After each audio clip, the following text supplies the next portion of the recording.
La sinusite est l'un des grands motifs de consultation en ORL. Selon des spécialistes de la santé, ces mêmes experts font savoir que la sinusite est causée par des bactéries et même des virus pour la plupart des cas. C'est donc le sujet qui nous intéresse et vous intéresse également. C'est quoi la sinusite? Nous tentons de comprendre la pathologie avec Dr Michel Koleko, qui est donc spécialiste en ORL, également chirurgien du cou et de la face. C'est lui notre invité. Bonsoir docteur. Bonsoir Flavien. Merci de nous recevoir. C'est quoi être spécialiste du cou et de la face? Le spécialiste du cou et de la face, c'est un médecin d'abord, spécialiste en plus, et qui est spécialisé dans les maladies de l'oreille, du nez, de la gorge, et puis en plus qui est chirurgien du cou et de la face. C'est une discipline médico-chirurgicale. C'est spécialiste de l'ORL. Donc nous parlons de la sinusite. C'est quoi la sinusite? La sinusite, comme ça s'entend, c'est l'inflammation et ou l'infection des sinus. Et les sinus, c'est des trous qui sont creusés dans les os de la face et qui communiquent tous avec le nez. C'est-à-dire quoi en termes simples? En termes simples, je vais donner une petite image pour que le public ou les téléspectateurs puissent bien comprendre. Imaginez une maison avec un salon qui communique avec les chambres par une porte ou bien par des couloirs.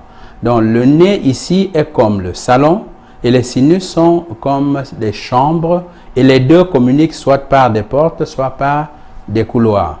Et c'est pourquoi on appelle les sinus les cavités annexes du nez. Alors, maintenant que vous avez défini la maladie, comment est-ce qu'on l'attrape? Quelles sont les causes de la sinusite concrètement? Les causes de la sinusite peuvent être multiples.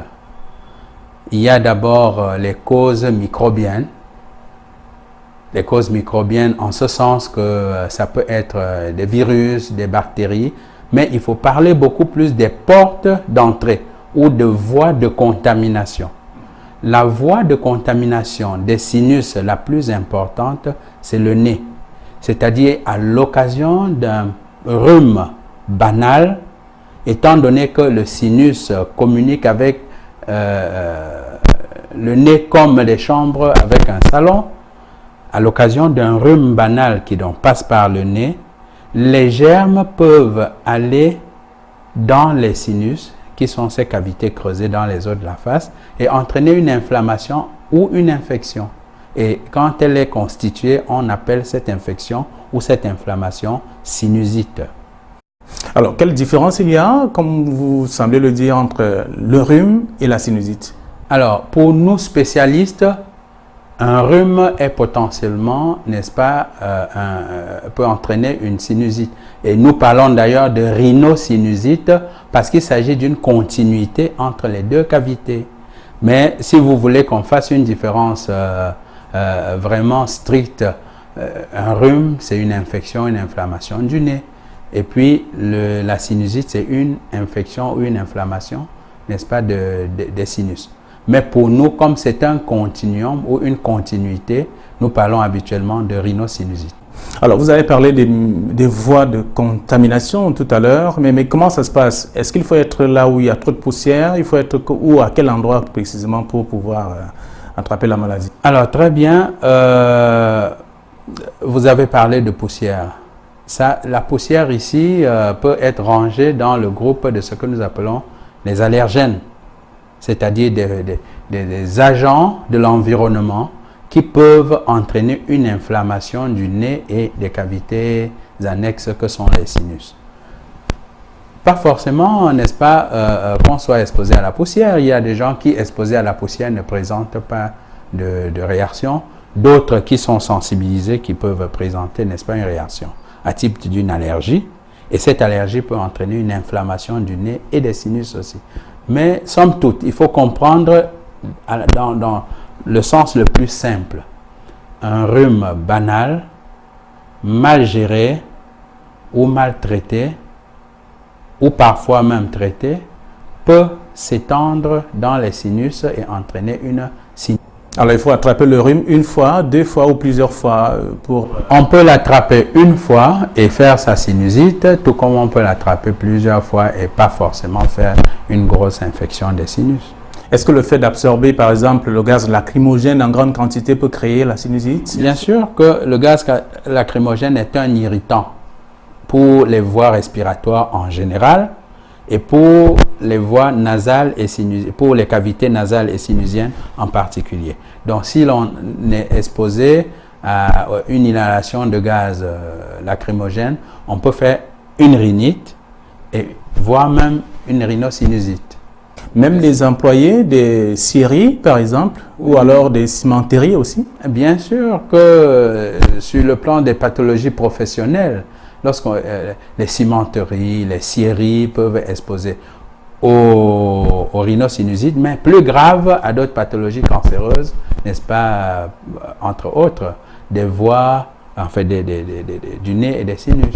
Docteur, dites-nous, comment est-ce que se manifeste la sinusite lorsqu'un patient, ou alors comment est-ce qu'un patient sait qu'il est atteint, il souffre donc de la sinusite? Alors, il y a des signes principaux qui sont presque souvent le plus présents dans les sinusites. C'est notamment un écoulement nasal. C'est aussi une obstruction nasale dont le patient peut voir le nez couler. C'est ce qu'on appelle banalement un rhume. Il peut avoir le nez bouché. Il peut voir son odorat diminuer. Et il peut aussi avoir mal à la tête, avoir des céphalées. Et tout cet ensemble, écoulement nasal, obstruction nasale, céphalée, n'est-ce pas, constituent les principaux signes d'atteinte des sinus ou d'inflammation. Alors, l'écoulement nasal, ou alors vous avez parlé des céphalées, est-ce que ça a une durée, une période, ou alors ça peut se passer en 30 secondes, 1 minute ou 2 jours? Comment ça se passe pour qu'on se rende compte véritablement qu'on est victime? Alors, pour se rendre compte qu'on est victime d'une sinusite, on peut commencer d'abord, ça commence habituellement par un écoulement nasal qui, à ce stade, peut ne pas être douloureux. C'est-à-dire peut ne pas entraîner, n'est-ce pas, des maux, des céphalées. Et plus la pathologie traîne, et puis le malade peut se plaindre, n'est-ce pas, de maux de tête. Mais il faut savoir que dans les sinusites, il y a celles qui évoluent de manière aiguë et d'autres qui évoluent de manière chronique. Ces signes sont habituellement les signes présents dans une sinusite aiguë, c'est-à-dire une sinusite qui évolue sur une durée de moins de 3 mois. Donc, on a un rhume qui ne finit pas, qui traîne et puis qui se complique, n'est-ce pas, avec des maux de tête. Cette fois-là, il faut savoir qu'on est en train d'évoluer vers une rhinosinusite. Docteur, je voudrais vous amener à marquer l'unique pause de ce programme, c'est-à-dire donner la parole à l'homme de la rue. Et la question qui lui a été posée, c'est de savoir qu'est-ce que la sinusite. Et je vous propose de les écouter. Et juste après, vous allez donner votre avis par rapport à la réaction de l'homme de la rue. D'accord.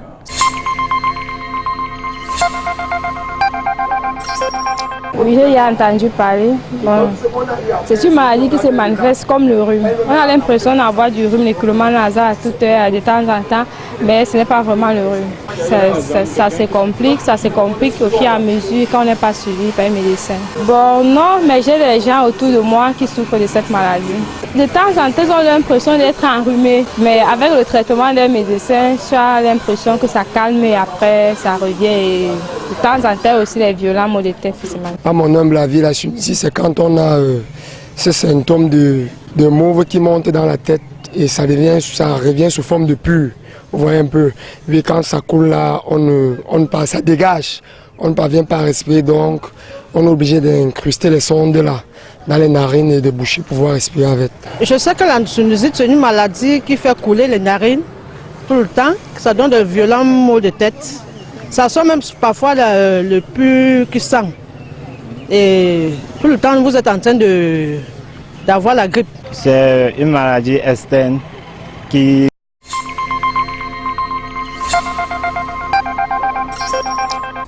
Très bien. Docteur, vous venez de suivre l'homme de la rue.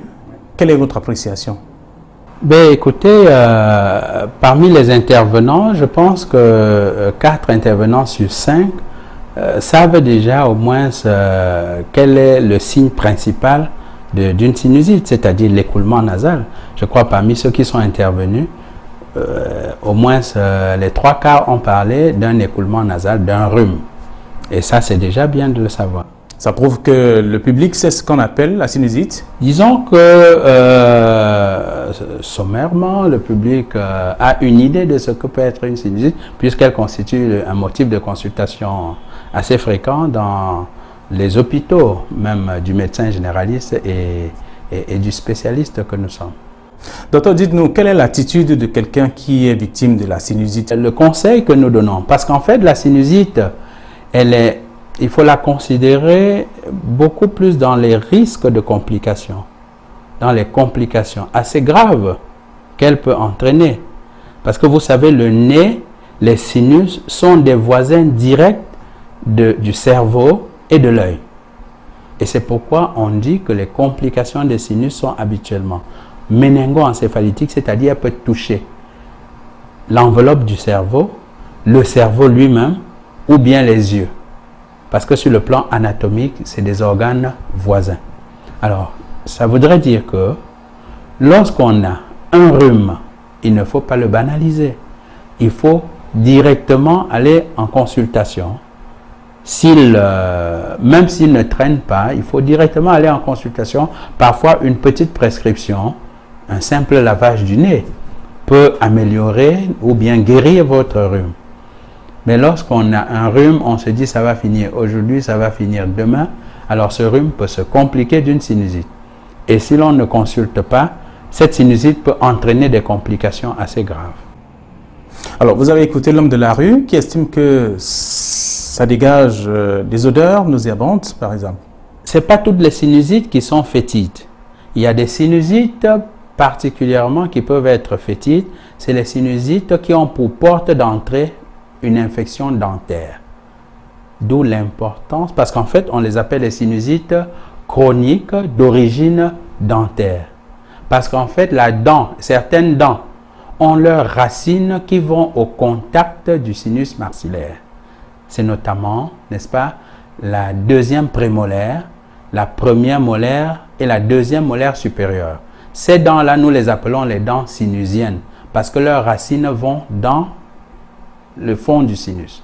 Et donc, si vous avez une carie dentaire que vous ne faites pas bien traiter, étant donné que les germes de la carie sont habituellement des gènes anaérobies, c'est-à-dire des gènes qui entraînent une infection dans les profondeurs de l'os, donc qui peut vivre sans oxygène, et entraîne donc un pus très très fétide, cette infection à partir d'une carie dentaire, des dents sinusiennes mal gérées, peut entraîner une sinusite, autant pour moi, avec un écoulement qui est très souvent unilatéral, c'est-à-dire qui concerne une seule fosse nasale et qui dégage des odeurs vraiment nauséabondes. Alors, vous parlez là du cas de la sinusite dentaire. Voilà, d'une sinusite d'origine dentaire. D'origine dentaire. Voilà, c'est les sinusites les plus malodorantes dans notre dans nos consultations. Et d'autres cas? Bon, dans d'autres cas, elle peut être fétide, c'est-à-dire elle peut mal sentir, comme elle peut ne pas être fétide, elle peut ne pas mal sentir. Alors, vous voyez donc quelqu'un qui a le nez qui coule à chaque seconde, peut-être 3 jours sur 7 dans la semaine. Là, il faut chercher à savoir pourquoi le nez coule. Parce que, comme je vous ai dit, une sinusite, ça peut être une sinusite. Très souvent, la voie de contamination, c'est le nez. Mais elle peut être une sinusite microbienne ou une sinusite tout simplement sur un terrain allergique. Et les sinusites sur un terrain allergique entraînent un écoulement clair, qui habituellement est clair comme l'eau de roche et qui est séreux, c'est-à-dire c'est pas épais, et puis qui s'accompagne d'autres signes comme l'éternuement en salve, c'est-à-dire le malade éternue à chaque fois, et ça survient surtout lorsqu'il est exposé à son allergène, qui peut être n'importe quoi.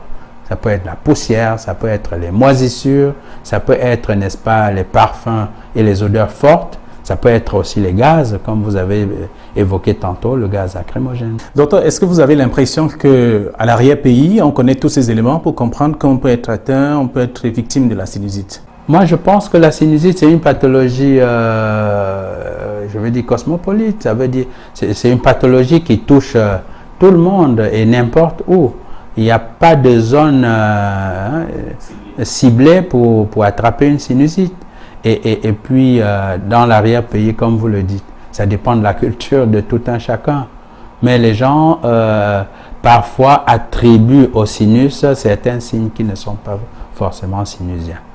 Les enfants, les adultes et même les personnes âgées peuvent attraper la sinusite? Oui, tout le monde peut attraper la sinusite, seulement qu'il y a des particularités pour chaque tranche d'âge. Oui, les enfants, par exemple, en deçà de 4-5 ans, une sinusite d'un enfant est toujours, presque toujours une ethmoïdite. En fait, quand je dis ethmoïdite, ça veut dire l'infection ou l'inflammation des sinus qu'on appelle cellules ethmoïdales, parce qu'ils sont creusés dans un os de la face qu'on appelle ethmoïde. Et c'est l'os qui se développe en premier chez l'enfant. Et donc, une sinusite de l'enfant est presque toujours ethmoïdale et peut se compliquer aussi par des complications oculaires et qui peuvent être graves.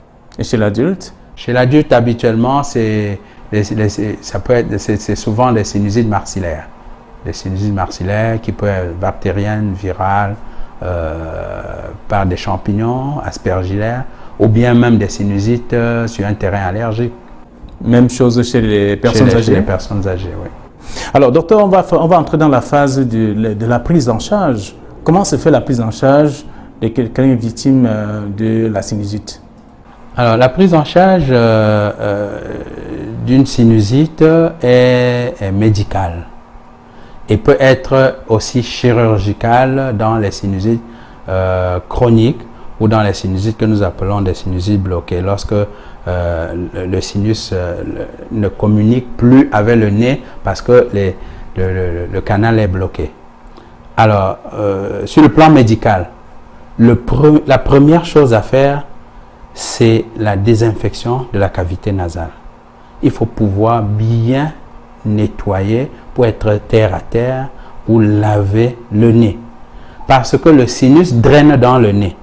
Et si le nez n'est pas libre, le sinus ne va pas drainer facilement. Et donc, il faut désobstruer le nez. Et ça, on a beaucoup d'artifices pour le faire, beaucoup de médicaments. Ça peut être un lavage simple avec de l'eau de mer, c'est-à-dire du sérum salé. Ça peut être, n'est-ce pas, des pulvérisations nasales. Je ne veux pas rentrer ici dans les noms des médicaments, mais on procède d'abord à une désinfection et une désobstruction des fosses nasales, n'est-ce pas, qui se fait par des pulvérisations ou un lavage au sérum salé. Ça, c'est la première des choses. Maintenant, il y a un traitement général. C'est-à-dire, par voie générale, on peut donner des antibiotiques s'il s'agit d'une cellulite d'origine bactérienne. On peut également, n'est-ce pas, donner des antalgiques, des antidouleurs, lorsque à cette sinusite s'associe, n'est-ce pas, des maux de tête, et puis sur une durée parfois courte, qui va de 7 à 10 jours. Et dans certains cas, on peut être amené, n'est-ce pas, à poser un petit acte ou une chirurgie invasive. Et un des intervenants de la rue a parlé des tuyaux qu'on met dans le nez. Ça, il s'agit en fait du drainage des sinus. Dans certains cas, du pus s'accumule dans les sinus et ce pus menace les organes, n'est-ce pas, voisins, que sont l'œil, que sont le cerveau, que sont les méninges. Et parfois, le sinus draine mal parce que son orifice est bouché par l'inflammation. Dans ce cas-là, et lorsque la douleur est prépondérante, on est amené à créer une autre voie de communication entre le nez et les sinus en faisant ce qu'on appelle une ponction des sinus, où on laisse un tuyau, un drain, par lequel on peut laver le sinus et puis éventuellement y instiller des médicaments. Mais dans les cas les plus compliqués, on est obligé, sous anesthésie générale, n'est-ce pas, d'ouvrir le sinus, soit par voie endoscopie, soit à ciel ouvert. et puis pour pouvoir, n'est-ce pas, laver la cavité sinusienne et drainer l'infection. Alors vous avez parlé de ponction, on a l'impression que il y a trop de douleur. La ponction, disons, elle n'est pas si douloureuse qu'on le croit. Les gens ont peur de la ponction parce que c'est juste un tout petit peu, c'est un acte qui effraie de par les instruments qui sont utilisés, de par, c'est un peu spectaculaire. Mais avant de faire une ponction, on doit faire une anesthésie locale pour que la muqueuse par laquelle va passer le trocar, c'est-à-dire l'aiguille à ponction, n'est-ce pas, que la douleur soit atténuée par la présence d'un anesthésique de contact. Et lorsque l'anesthésie est bien faite, c'est un acte qui est pratiquement indolore. Alors, docteur, tout le processus que vous avez expliqué tout à l'heure, ça peut prendre combien de temps à peu près, la prise en charge? La prise en charge médicale va de 7 à 10 jours, comme je vous ai dit, si jamais c'est une sinusite simple, bactérienne. Bon, lorsqu'il s'agit d'une rhinosinusite sur un terrain allergique, le traitement est un peu prolongé et passe par l'éviction des allergènes. C'est-à-dire, on doit pouvoir dans l'environnement du patient qui, au préalable, aurait identifié les agents qui provoquent son allergie. On va essayer de l'éloigner un peu de ces allergènes. Et un tout petit conseil pour ceux qui font des sinusites ou des rhinosinusites d'origine allergique, c'est être très très léger dans son environnement, c'est-à-dire si on a une chambre, qu'elle soit assez légère. Je voudrais justement savoir, maintenant qu'on a attaqué l'autre aspect, c'est-à-dire la phase de la prise en charge, le temps que ça peut prendre, maintenant, qu'est-ce qu'on devrait comprendre comme conseil lorsqu'on est face à une situation qui peut entraîner la sinusite, par exemple? Alors, vous savez, on ne peut pas vivre dans une bulle, hein? Lorsque vous sortez de chez vous, vous prenez le transport en commun, un bus, un taxi, et puis vous êtes exposé aux agents qui sont dans l'environnement. Vous ne pouvez jamais savoir où, n'est-ce pas, vous attrapez votre petit rhume. Alors, il n'y a vraiment pas un conseil. Tout ce que je disais, c'est que il faut être assez précoce dans la réaction pour le malade, en consultant lorsqu'on a un rhume banal. Et vous consultez même un centre de santé. Le plus proche, certainement, va vous donner un médicament pour que ce rhume soit, n'est-ce pas, traité. Et éviter qu'on évolue vers une complication à type de sinusite. Alors, je rappelle que vous appelez docteur Nkweleko Michel. Vous êtes spécialiste en ORL, c'est-à-dire quoi? Otorhinolaryngologie. Oto, c'est par référence à l'oreille. Rhino, c'est par référence au nez et au sinus. Et puis, laryngologie, c'est par référence à la gorge et puis au larynx. Vous êtes également chirurgien du cou et de la face. Oui. Oui, ça veut dire la chirurgie de toutes les pathologies qui ont une indication chirurgicale et qui se situent au niveau de la face et du cou. On a parlé de la sinusite. Oui. Maintenant, le public, vous pensez que vous avez passé le message au public? Alors, j'espère pour avoir dans des termes assez simples, même si c'est en fait un exercice assez compliqué, n'est-ce pas, de parler des pathologies très spécialisées en des termes simples. J'espère avoir, n'est-ce pas, passé le message pour que les gens comprennent que une sinusite peut être grave de par ses complications et qu'une sinusite peut, n'est-ce pas, dériver d'un rhume banal et qu'en s'y prenant précocement, on peut éviter, n'est-ce pas, qu'un rhume évolue vers une sinusite. On guérit de la sinusite en amont? On guérit, bien sûr, mais il faut savoir qu'on guérit, mais on peut faire une, deux, voire plusieurs sinusites au cours de sa vie. Merci docteur d'avoir répondu à notre invitation et d'avoir expliqué au grand public ce que c'est la sinusite. Merci beaucoup, c'est moi qui vous remercie de m'avoir donné l'occasion ou l'opportunité, n'est-ce pas, d'expliquer ces choses aux téléspectateurs. Merci à vous également, chers téléspectateurs, d'avoir été nombreux à regarder davantage ce programme. Merci encore et à très bientôt sur Equinox Télévision. Au revoir.